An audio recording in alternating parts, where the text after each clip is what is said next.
RDG को लेकर?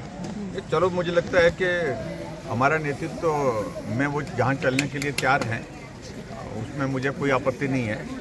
चलना चाहें चलें, लेकिन कुल मिलाकर के मैं इतना जरूर कहना चाहता हूँ कि प्रदेश सरकार को अपना पक्ष प्रभावी ढंग से केंद्र के सामने रखना चाहिए। लगातार केंद्र को कोसते रहना ये उचित नहीं। दूसरा उन्होंने सर आज हिमाचल की बात हुई या दिल्ली की बात? देखिए, जहाँ कांग्रेस की बात है, उन्होंने जितनी बात अपनी कहनी थी वो कह दी। ये बजट जो है वो केंद्र का बजट है, ये किसी प्रदेश का बजट नहीं है।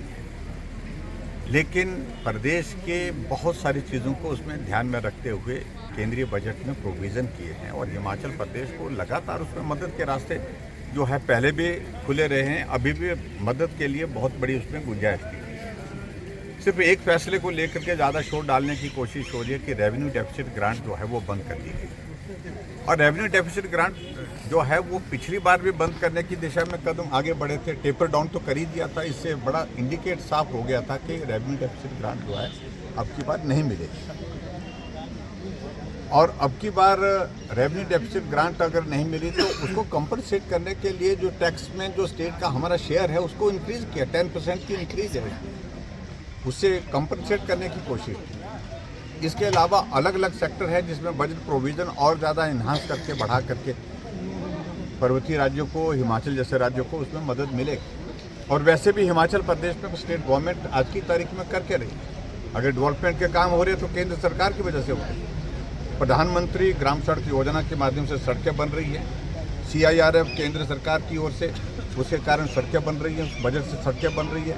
नाबार्ड का पैसा केंद्र सरकार का, बजट केंद्र सरकार का, सड़कें उससे बन रही है। वर्ल्ड बैंक का पैसा, उससे सड़कें बन रही है, उससे काम हो रहे, विकास कार्य हो रहे हैं। यहाँ स्टेट के इसमें कुल मिलाकर के जो पैसे का प्रावधान जो स्टेट गवर्नमेंट को करना है, स्टेट की स्थिति तो ये है आज की तारीख में जो हिमाचल प्रदेश को मोदी जी ने 2014 में 90-10 की कैटेगरी में लाया, यानी कि 90% केंद्र सरकार उसमें पैसा दे रहा है सेंट्रल स्पॉन्सर स्कीम्स में और 10% स्टेट गवर्नमेंट दे रही, अपना शेयर नहीं दे पा रहे, शेयर भी जमा नहीं कर पा रही। और दूसरी बात मैं बड़ा साफ कहना चाह रहा हूँ कि आपने हिमाचल प्रदेश में जो 3 सालों से विकास कार्य पर पूर्ण विराम लगाया है, गारंटियों के आधार पर आपने चुनाव तो जीत लिया और हमने उसी वक्त कहा था कि ये गारंटियाँ जो है बहुत महंगी पड़ेगी और वर्तमान सरकार उस सारी चीज़ को महसूस कर रही है। आने वाले समय में प्रदेश में संकट आर्थिक दृष्टि से मुझे लगता है कि और ज़्यादा गहराता जा रहा है। सर इस जो कुछ फैसले, महत्वपूर्ण फैसले अभी हाल ही में लिए, चाहे मनरेगा के एक्ट को थोड़ा सा अमेंड करके उसमें BBG राम जी करके उस योजना का नाम हुआ है और उसमें क्या क्या प्रोविज़न्स हैं, जो भ्रांतियाँ हमारे विपक्षी विचारधारा के लोग फैलाने की कोशिश कर रहे हैं, उन सारी चीज़ों से लोग भ्रमित ना हो, इस बात को सुनिश्चित करने के लिए वर्कशॉप रखी गई थी। और दूसरा जो है SIR,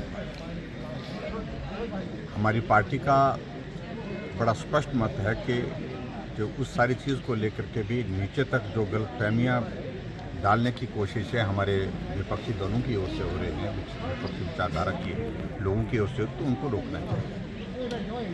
उस दृष्टि से आज ये वर्कशॉप थी और उसके साथ तीसरा इसमें हमने बजट को भी जोड़ा था। बजट थोड़ा उसमें हम पूरा एक्सप्लेन करने के लिए शायद महफिल में उसके लिए अलग से शेड्यूल आ रहा है, लेकिन प्रमुख रूप से इन 3 विषयों को लेकर के हमने यहाँ पर बात करनी थी। सर विपक्ष लगातार